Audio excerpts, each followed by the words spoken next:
So today we're talking about navigation, and this entire year we have discussed angles in standard position. Why are angles always in standard position?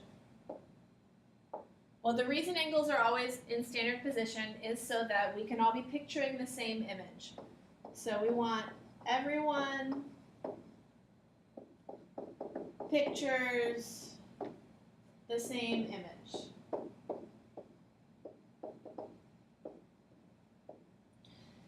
In the transportation world, mostly ships and airplanes, angles are told in different ways. So we'll start off with standard position. So let's say I have this angle here,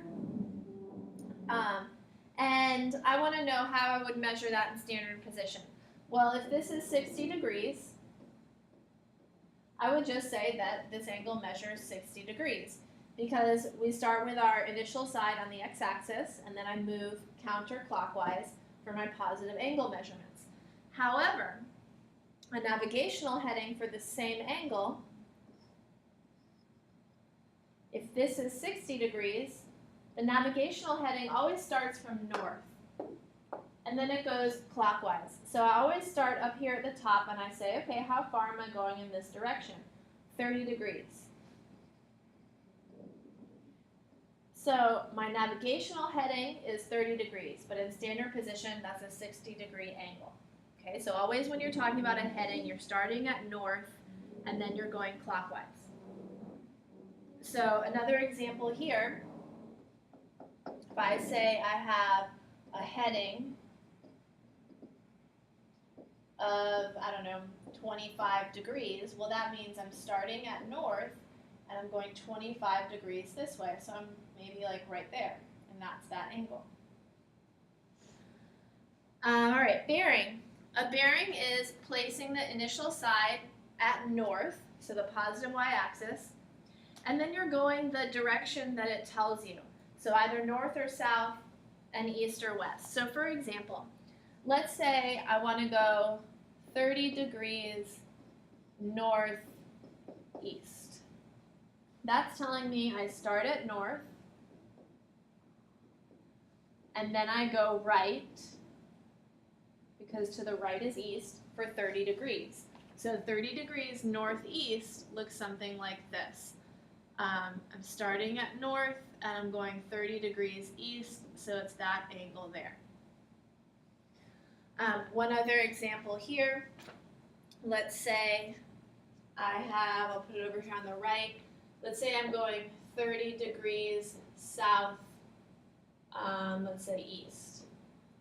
So this is telling me I start at south, and then I go 30 degrees east. So that's that angle there. So here's some examples. Find all three representations for the given angles. So standard position. Okay, this is just starting on the x-axis going up 30 degrees. Okay, a heading. Remember, a heading always starts from north. So if I'm starting from north, I got to think about how many degrees I would be going. Well, that would be 60 degrees. So as a heading, I would call this 60 degrees. Now, as a bearing has the directions. So I'm going to start at north, and I'm going to go east 60 degrees. So what we say for that is north 60 degrees east. Okay, sometimes you'll see this as 60 degrees northeast.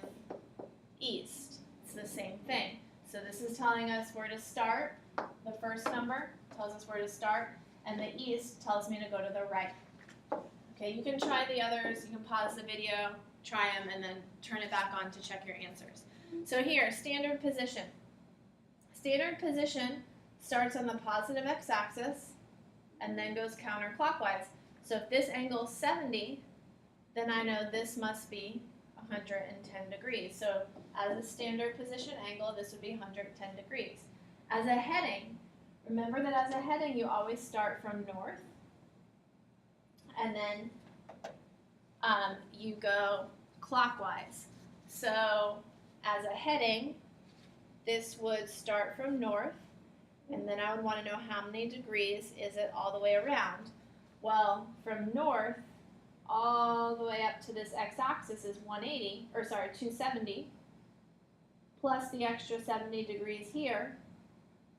So 270 plus 70 gives me 340 degrees. That's my heading, starting at north and going around. Now, as a bearing, you're always going to go the smallest, the shortest way. So the shortest way to get to this angle would be to start at north and then go west. And that makes that 10 degrees there. So as a bearing, I would say this is north, 10 degrees west. So notice the three different ways that you can describe the same angle. Okay, here in standard position, I could call this negative 45 degrees. If I wanted to go the other way and make it a positive angle, I could call this 315 degrees. Remember, negatives go clockwise and positives go counterclockwise. Okay, as a heading, you always start from north and then you go clockwise. So I've got 90 degrees to get from north to the x-axis, plus another 45 degrees here. That gives me a heading of 135 degrees.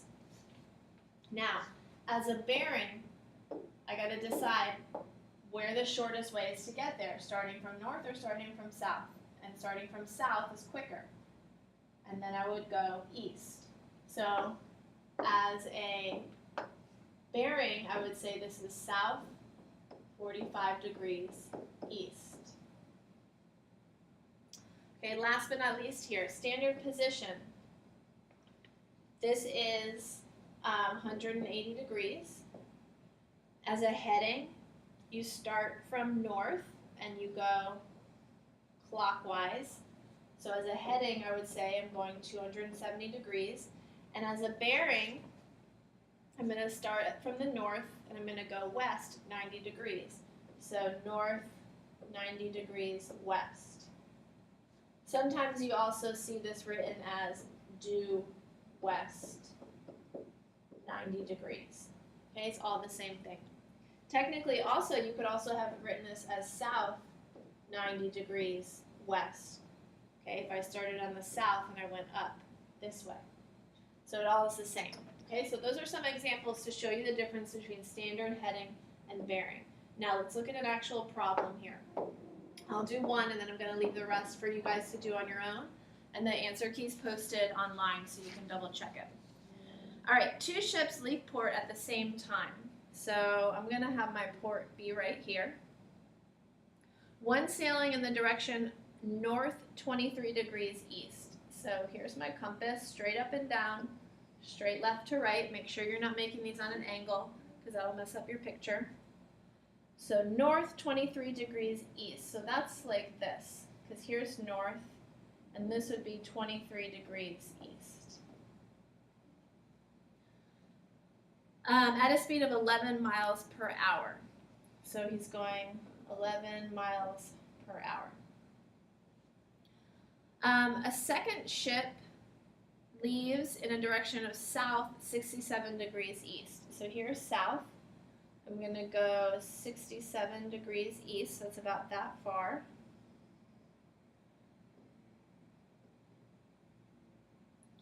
At 15 miles per hour. After 2 hours, find the following. So I'm going to multiply this by 2 because we're going 11 miles per hour for 2 hours, so that makes this length 22 miles. I'm going to do the same thing here, times 2, and that makes this length 30 miles.